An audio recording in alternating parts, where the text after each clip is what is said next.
A subscriber recently contacted me regarding allegations against an extreme horror film director who uses the pseudonym Lucifer Valentine. They preferred to remain anonymous but shared their story with me and asked that I cover this with hopes of exposing this elusive monster. Let's investigate. If you enjoy internet mysteries, conspiracies and true crime, feel free to subscribe and turn on notifications for more content like this. I also have a Patreon and a PayPal, so if you're interested in supporting the channel, feel free to check those out, links will be in the description.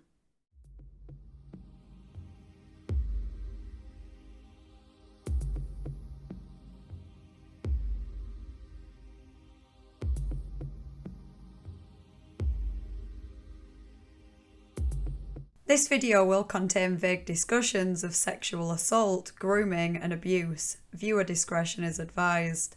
You can head over to my Patreon for an uncut version of this video, which goes into further detail on the more disturbing aspects of this case. The allegations detailed in this video have not been proven as fact. Please do not attempt to contact or harass any individuals mentioned in this video, and if you have any evidence that may lead to a conviction, please contact the relevant authorities. Not much at all is publicly known about Lucifer Valentine. While a group of internet sleuths have managed to uncover his true identity, he does a pretty good job of hiding his real name, age, job, and other identifying information while using the Lucifer persona. For obvious reasons, I won't be revealing any information about this man that isn't publicly linked to his Lucifer persona. What the public knows about Lucifer mainly comes from interviews he has done, where he claims to be a Satanist who grew up in Arniston in South Africa. He's a fan of Nirvana, and his parents were etymologists. Considering ongoing references to Kurt Cobain, it's likely that he is a Nirvana fan, but some of the more specific details are likely just red herrings to throw people off his real identity. Lucifer has directed a few movies, each of which contain extreme gore, nudity, and a weird fixation on vomiting. His Vomit Gore Trilogy is comprised of Slaughtered Vomit Dolls, released in 2006, ReGOREgitated Sacrifice in 2008, and Slow Torture Puke Chamber in 2010. They're all low budget, low rated, and only seem to have garnered some new attention recently after being featured on a disturbing movies iceberg that blew up on TikTok a few months ago. I haven't seen any of his films. I did attempt to find them online, but unsurprisingly, they're not on Netflix or Amazon Prime, and I couldn't even find them to stream on any less reputable sites.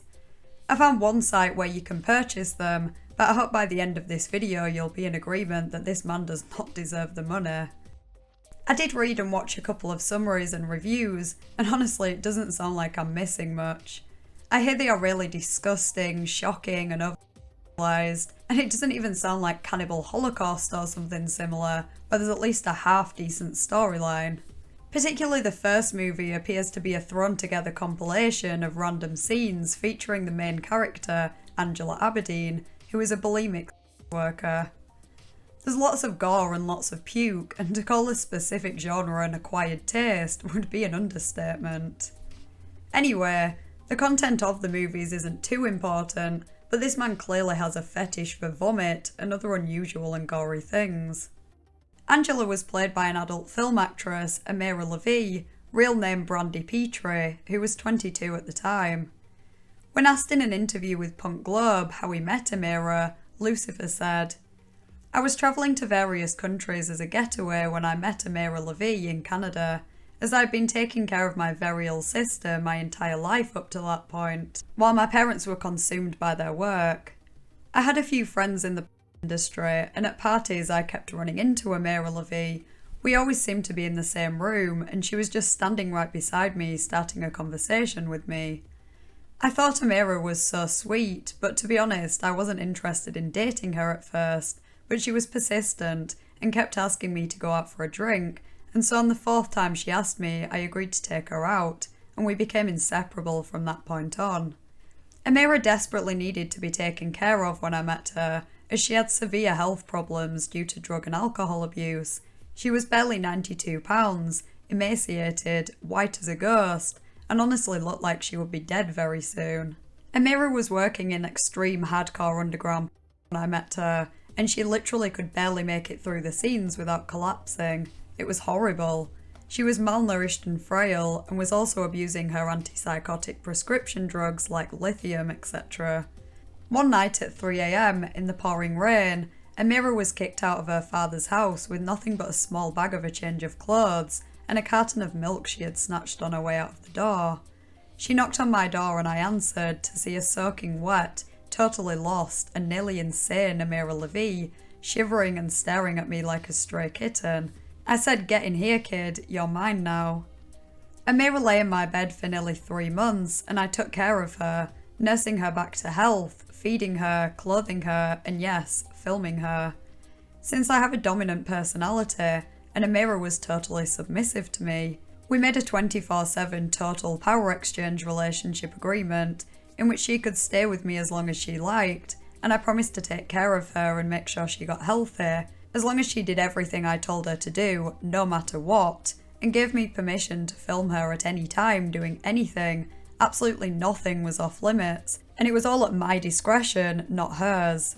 So, as I mentioned above, I am a Satanist and an emetophile, and intertwined with my taking care of the near-death hardcore porn actress Ameara LaVey, her hellish detox and recovery, and my obsession with the death of Kurt Cobain, and our 24/7 total power exchange / dominant submissive relationship, during which I was filming round the clock, the end result is slaughtered vomit dolls and the birth of the genre of vomit gore.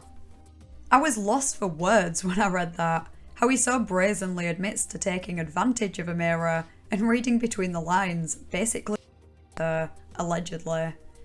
He described her as malnourished and frail, nearly insane, and states that she was abusing alcohol and drugs and that she had severe health problems.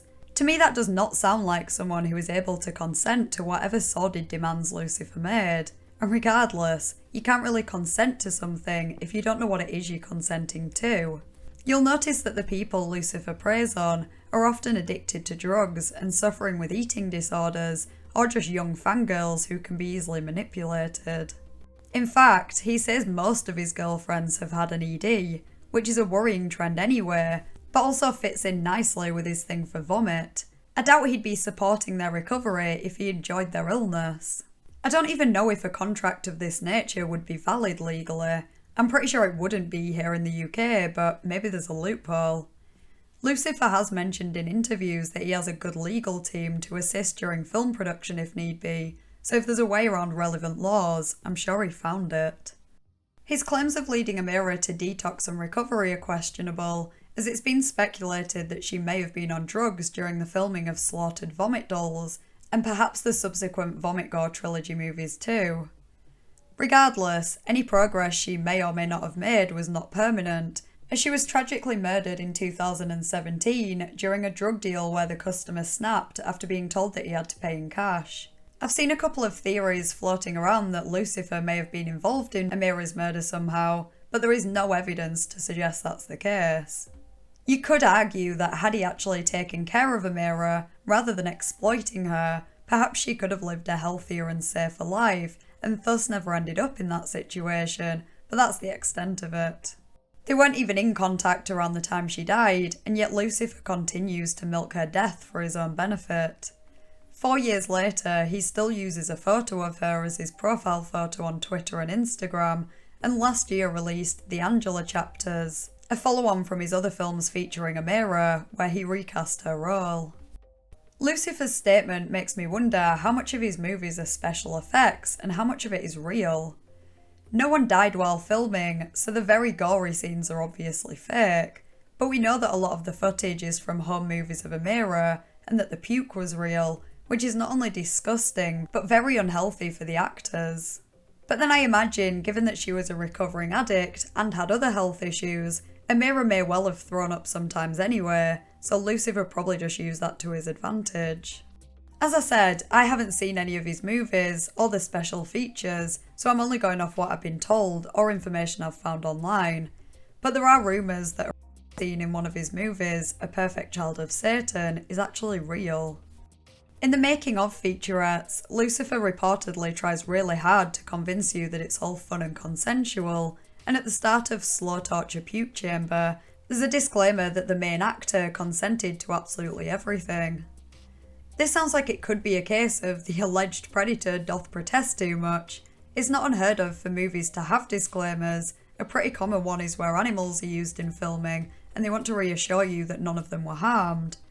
But I've never seen a movie where the director felt the need to stress that everything was consensual between the actors. I mean, that's kind of a given.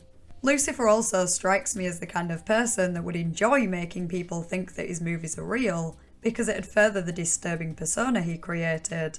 And he totally could have done that, providing he could prove that it was all fake or consensual, just like ReGOREgitated, the director of Cannibal Holocaust, who had to prove in court that no one died in his movie.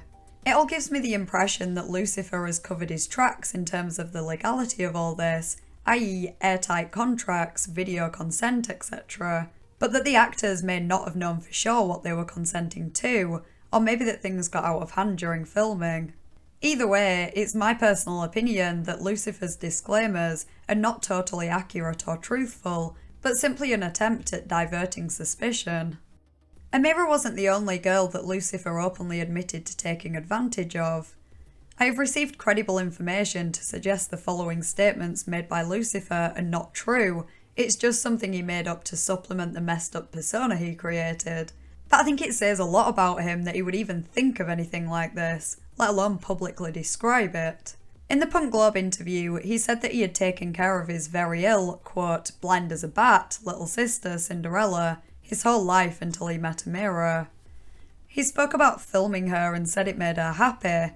It all sounds wholesome until he gets asked a question about certain rumours and allegations on the internet, to which he responds, "Well, my sister Cinderella was my girlfriend, and we very likely would have gotten married, but she took her own life on New Year's Eve 2006, which was the worst day of my life.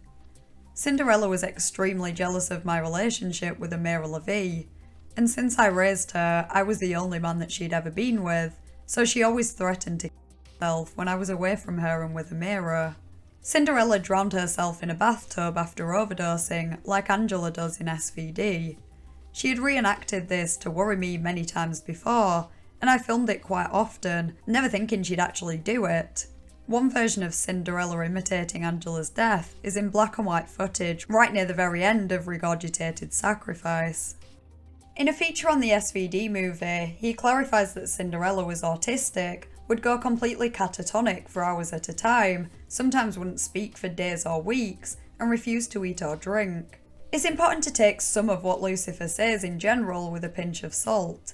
He's certainly a depraved individual, but he's also an edgelord who seems to get off on telling outrageous stories, and he's known to exaggerate or bend the truth at times. For example, his 2012 film Black Metal Veins was supposed to be a real documentary surrounding a group of young people addicted to heroin. Though while the drug use may have been real, most of the footage is believed to be staged. At the end, one of the characters dies, and Lucifer stated in the Punk Globe interview that he for real died, though confirmed on the DVD commentary that he didn't really die. So we know that he's not exactly a credible source of information, and he lies to make himself and his work seem more extreme, interesting and mysterious. Considering he's prepared to lie about having an inappropriate relationship with his disabled sister, it's even stranger how far he goes to make it clear that his movies are not real and that the actors all consented to everything. Over the past few years, there has been growing speculation and allegations that Lucifer interacts with and grooms underage fans, as well as rumours in the industry that he breaks contracts, which is serious considering the nature of the films he produces. In some cases, there apparently were no contracts, simply a filmed agreement where the actresses were so high they could barely put a sentence together. Outside of the underground horror community, the name Lucifer Valentine isn't particularly well known, but it's still concerning that an extremely predatory pattern of behaviour has been identified, plus admissions of abuse, and yet the most you will find about this online is the occasional Reddit comment or tweet, or brief mentions on other sites. Around 4 months ago, there was a Reddit post that detailed the allegations against him, and one user commented mentioning they knew 2 girls who had been abused by Lucifer, one of whom ended up deleting all their social media. They didn't go into too much detail, but said they had been sent screenshots of weird things he's said and done, and that he was strange and manipulative. One of the girls contacted Lucifer when she was 16, and of course he responded, but told her not to tell anyone about him. Apparently he asked her to marry him, and offered to send her money when she was upset with him.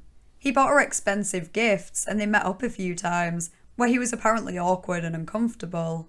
He reportedly used photos and clips she sent him in one or more of his films, then eventually they stopped talking. I found an article on 247news.live from July 2020 where an unnamed individual, who happens to be the person that contacted me about this, shared their story. They said they got into Lucifer's movies at around the age of 14, and at the time didn't think too much of the allegations against him. They began talking online, and Lucifer would offer to send paintings and asked if they would like to star in his movies when they turned 18. They were suffering with an ED at the time of their contact, basically the perfect target for him. Young, impressionable, mentally ill, and excited to get some attention from a minor celebrity in their eyes. Quick reminder that this person was 14 and suffering with an ED. Lucifer apparently convinced them to film themselves purging. Now obviously this isn't illegal, but if you don't think that's inappropriate, detrimental, and creepy as hell, I think you need to rethink your principles. The victim then goes on to mention that they since met other people who had very similar stories to tell about Lucifer talking with them when they were underage, promising them a role in his movies when they were old enough, and asking them to do inappropriate things. While the allegations in this article are accurate to what the victim said, and still reflect their claims of what happened, the statement was reworded without their consent, and for some reason features a photo of someone who has no connection to Lucifer. This person, Michelle Nesk, has been contacted by people who assumed that they made these allegations due to the photo, but they have not had any kind of relationship with Lucifer and don't know why their photo was used. The person that contacted me about this case provided a statement that goes into further detail on their relationship with Lucifer. It was 2013 or 2014, memory is a little fuzzy, but I would have been either 13 or 14. And I discovered the director Lucifer Valentine's filmography through YouTube. I've always been into horror movies at a young age, stuff like Scream, Saw, Halloween, pretty normal horror movies, you know. As I got older, however, I used to frequently use IMDb and see that there was a whole entire subsection of horror that was deemed extreme cinema, consisting of films that have either been banned in some countries or feature excessive gore, nudity, taboo content, but most of the time they're fictional, of course.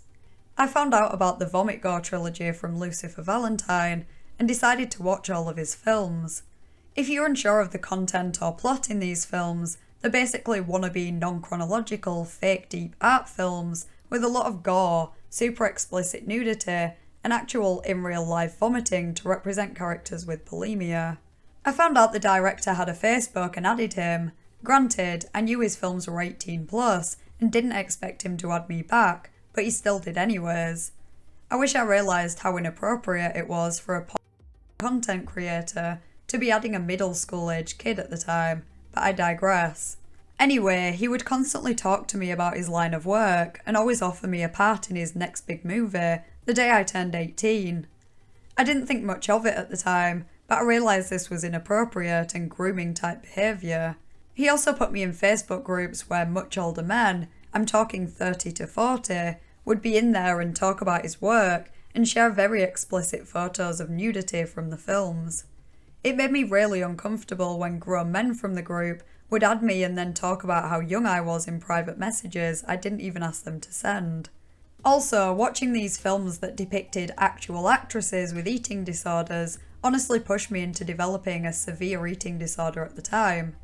While it would be wrong of me to blame a director for my own choices, I wouldn't have developed my eating disorder had he not added me into a group chat consisting of a bunch of much older pro-Anna/Mia, anorexia/bulimia women, talking about their EDs and or vomiting around the director. The films also depicted self-harm, sometimes real self-harm, which ultimately influenced me to start self-harming in real life as I've gotten older. To say that these films not only traumatised me at a young age, but also influenced me to develop self-destructive behaviour due to the content in the films would be accurate.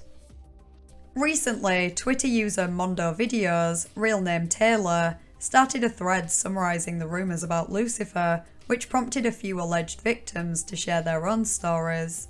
It soon became clear that he has a habit of replying to teenagers who innocently contact him about his work, who enjoy his movies but don't yet have the capacity to fully comprehend what they're seeing and the potential consequences. Lucifer can't stop kids watching his movies, but he can choose not to form relationships with those who contact him. He's kind of smart about how he goes about it. Most of the alleged victims claim nothing happened, so at least regarding his contact with minors, I don't even know if he's technically broken the law. But they were still invited into a hyper-sexualized environment at a young age, surrounded by creepy older men, groomed into doing inappropriate things, and into becoming adult actors as soon as they turned 18 if Lucifer had his way. More people reached out to Taylor, corroborating the already mentioned claims with their own similar stories. More teenagers who had either contacted Lucifer or been contacted by him and added into Facebook groups with men aged around 25 to 40 or even older who would behave inappropriately with them. An actress from one of Lucifer's movies gave Taylor permission to post a statement explaining how she was treated well during filming, but behind the scenes he was, quote, manipulative, paranoid, demanding, belittling, and with a very one-track mind. The actress also claimed that Lucifer had an obsession with a 12-year-old girl who took her own life during a live stream, and that it would make her watch it for hours on end to get into character. Interestingly, Lucifer contacted Taylor after seeing her thread and the recent Reddit posts. He claimed that people have made fake accounts pretending to be him, and they said, quote, inappropriate, inflammatory, and untrue things. Maybe people did, but all the allegations that I'm aware of are linked with the Facebook account that he confirmed to be his own. Looks like he not only lacks morals, but common sense too. He then talks about his relationship with Ameara, where he downplays it compared to what he said in the Punk Globe interview, but doesn't actually retract any part of the core story. He tries to make it sound better by emphasising that he looked after her, and that she signed a contract and was paid for her work, but he's totally missing the point that she was in no fit state to consent to any of that. Lucifer claims that he requires anyone who wants to act in his movies or discuss any in-depth details to provide photo ID, verifying that they are at least 18 years old. In contrast to his relatively polite interaction with Taylor, others claim to have been sent death threats for speaking out, and it seems that some actors who have worked with him or been around him are literally scared of him. Some of them apparently refuse to talk about him, others, such as the Soska sisters, completely deny any involvement with him, despite starring in one of his movies. I spoke with another person who had some contact with Lucifer. Here's what they had to say. I don't have much of an experience with LV personally. I have texted him a few times and also, as a lot of fans of his also do, offered my talents as a potential talent in his films. He was always nice to me personally, but after seeing these allegations and these secrets come to the surface, I believe I should steer clear of him, and so should absolutely everyone else. He is a dangerous guy, and his filmmaking is certainly not admirable in any way, and feature real on-screen abuse, not to mention between the Soskas in ReGORE, allegedly. Going into talking to him, I knew he was a very red flag person, but I didn't anticipate how much of one he would be until we found all this information on him. But he himself never said anything of red flag nature to me. He was generous, but I assumed just because I was a fan who messaged him casually and didn't initiate any sort of favours, he just decided to be generous with me. He didn't buy me things, he was just nice and would say things that would make him feel like some sweet guy. As for how old I was, 20, I will admit, even though he claims to ask people for photo ID to make sure they're 18 plus, I don't think he did for me, and I just want to say that I often get told I look 16 to 17. I was never really a fan, I just loved the cover art and the whole mystery behind who he was, but I did not believe any of his films besides Black Metal Veins were good, and I found them to be wasted potential of an otherwise cool and edgy story, and I always knew he was a shady person. So while I'm not exactly surprised by all this info we've learned, I'm just more so surprised on the scale of it.